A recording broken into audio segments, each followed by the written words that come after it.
আমার বার্থডে। তো আজকে সকালটা শুরু করছি মায়ের মন্দির থেকে। আমাদের সাথে পুরো ব্লগটা শেয়ার করবো। আজ সারাদিনে অনেক কিছু করার ইচ্ছা আছে। এই রাস্তাটা দেখে তো তোমরা বুঝেই গেছো যে আজকে সকালবেলা কোথায় যাচ্ছি। আর এই গেট বাঙালিদের কাছে একটা আবেগই বলতে পারো। তো আমি চলে গেছি মায়ের ডাকে মায়ের কাছে। নিজের জন্মদিনের সকালটা শুরু করার জন্য আমার মনে হয় না এর থেকে ভালো কিছু হতে পারে। এখান থেকে আমি মন্দিরটা দেখতে পাচ্ছি আর মনটা জাস্ট জুড়িয়ে যাচ্ছে। আমি দক্ষিণেশ্বর এসেছি প্রায় 6 থেকে 7 বছর পর। হ্যাঁ, ঠিকই শুনলে, অনেকটা বছর পর। চারিদিকে পরিবর্তনটা শুধু চোখেই পড়ছে আর পুরনো দক্ষিণেশ্বরটা চোখে ভাসছে। সবকিছুই পরিবর্তনশীল, কিন্তু মা এবং মায়ের প্রতি ভক্তি কোনোটাই পরিবর্তন হওয়ার নয়। তো ঢুকেই প্রথমে চলে গেলাম ডালার দোকানে। এখান থেকে একটা ডালা নিয়ে নিলাম মায়ের জন্য।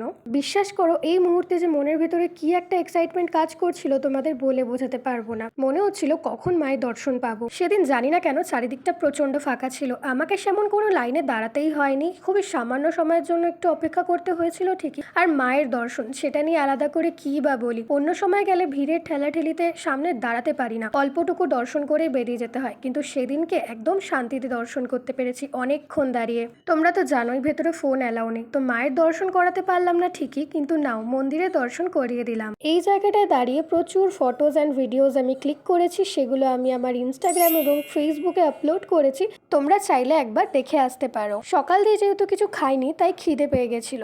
এখানে দোকানগুলো এখন যেমন দেখছো এমন কিন্তু আগে মোটেও ছিল না। আগে সব বেড়ার দোকান ছিল, ছোট ছোট দোকান ছিল, সেগুলো চেঞ্জ হয়ে এখন অনেক পরিবর্তন হয়েছে। এখানে জানো তো হিঙের কচুরি আর ছোলার ডাল খুব ফেমাস। তো গিয়েই আমি সেটা অর্ডার দিয়ে নিয়েছিলাম। ছোট থেকে এটা আমার ভীষণ প্রিয়। যদি আমার কথাগুলো তোমরা রিলেট করতে পারো কমেন্ট সেকশনে কিন্তু অবশ্যই জানিয়ে যেও। খুব শান্তিতে পুজো দিয়ে মাকে দর্শন করে আর মায়ের কাছ থেকে অনেকটা আশীর্বাদ নিয়ে এবার বাড়ির দিকে ফিরে যাওয়ার পালা।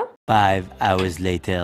সকালটা খুব সুন্দরভাবে কাটিয়ে এবার রাত্রেবেলা বার্থডে সেলিব্রেট করার জন্য আমি চুজ করেছিলাম আমার বাড়ির কাছে আভনি মল। মিনি ব্লগে তোমরা অনেকেই জানতে চেয়েছো এটা কোথায়, তো এখানে আমি বলে দিই, এটা অ্যাবসলিউট বারবিকিউতে গেছিলাম, যেটা আভনি মলে রয়েছে। ছোটখাটো যদি কোনো সেলিব্রেশন করার থাকে ফ্যামিলির সাথে হোক বা ফ্রেন্ডসদের সাথে, আমি কিন্তু এই জায়গাটাই প্রেফার করে থাকি। প্রথমে এন্টার করেই তো আমার প্রথম কাজ, যেখানে লাইটস অ্যান্ড অল ভালো থাকবে সেরকম একটা সিট খুঁজবো যেখানে আমি ভিডিও করতে পারবো প্রপারলি। তো সেরকমভাবে একটা জায়গা খুঁজে বসে পড়েছি। ফার্স্টেই তো আমি আমার বার্থডে গিফট পেয়ে গেছি, আর এটা যখন আমি খুলছি literally I am just shocked. আমার রিয়াকশন দেখে তোমরা বুঝতেই পারছো।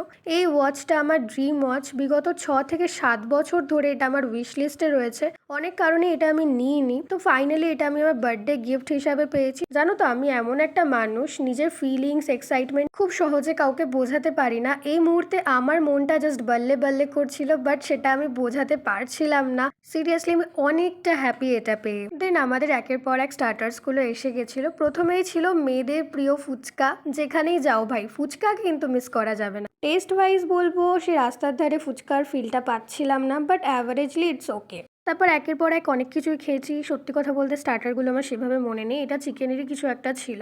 এটা কিন্তু বেশ টেস্টিই ছিল। তারপর আমার ফেভারিট চিকেন অ্যান্ড ফিশ কাবাব, যেটা তো মিস করারই নয়। সেদিন আমি সব থেকে বেশি মনে হয় চিকেন উইংস খেয়ে নিজের পেটটা ফুল করেছি। অন্য কিছু লাস্টের দিকে খাওয়ার মতো সত্যি আমার পেটে আর জায়গা ছিল না। প্রত্যেকবার আমার ওদের স্টার্টারটাই বেশি ভালো লাগে মেন কোর্সের তুলনায়। মনে হয় যেন স্টার্টারটাই বেশি টেস্টফুল হয়। এবার ট্রাই করা যাক এবারে কেমন মেন কোর্সটা রেখেছে। দেন অল স্টার্টার র্যাপ আপ করার পরে আমার বার্থডে সেলিব্রেট করা হয়েছিল, যেটা ওদের তরফ থেকে একটা কমপ্লিমেন্টারি সার্ভিস ছিল।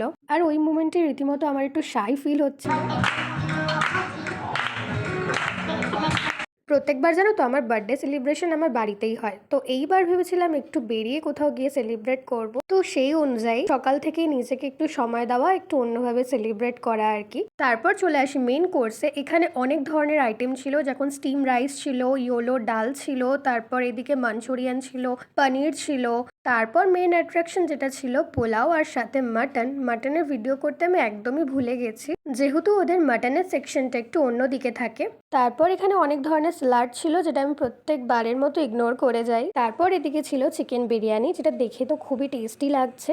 ইতিমধ্যে আমি তো ওদের মেনু বলতে বলতে হাঁপিয়ে গেছি আর খিদেও পেয়ে যাচ্ছে। তারপর আমার সব থেকে ফেভারিট যে কম্বোটা, সেটা হলো ফ্রাইড রাইস আর চিলি চিকেন। এটা তো আমি কোনোভাবেই মিস করতে পারবো না। তোমাদের সাথে তো প্রায় পুরো মেনুটা শেয়ার করে দিলাম, আর এবার নিজের প্লেটটা সাজিয়ে নেব। আমি খুব সিলেক্টিভ আইটেমস নিয়েছি আর খুব কম পরিমাণে, যাতে খাবার একদমই নষ্ট না হয়। আর এখানে আমি কি কারণে হাসছিলাম আমার এখন একদমই মনে পড়ছে না, বাট এটা সত্যি নিজের খাবারটা খুব ভালো করে এনজয় করছিলাম। সাইডে ব্যাকগ্রাউন্ড মিউজিক চলছিল আর রীতিমতো মিউজিক শুনতে শুনতে আমি তো নিজের মিলটা খুব ভালো করে এনজয় করছিলাম। যেমনটা প্রথমেই বললাম, আমার কোনোবারই ওদের মেন কোর্সটা সেমন পছন্দ হয় না, বাট বিশ্বাস করো সেদিনকে মেন কোর্সটাও আমার খুব ভালো লেগেছে। লাস্টলি ডেজার্ট দিয়ে নিজের মিল কমপ্লিট করলাম। এবার আমার বার্থডেটা একটু বেশি স্পেশাল ভাবে কাটলো, কারণ তোমরা এত উইশ করেছো, এত ভালোবাসা দিয়েছো, এভাবেই সাপোর্ট করে যেও। আর যদি আমার ভিডিও ভালো লাগে তাহলে চ্যানেলটাকে সাবস্ক্রাইব করে দিও। আজকের মতো ভিডিওটা এখানেই এন্ড করছি। Bye bye.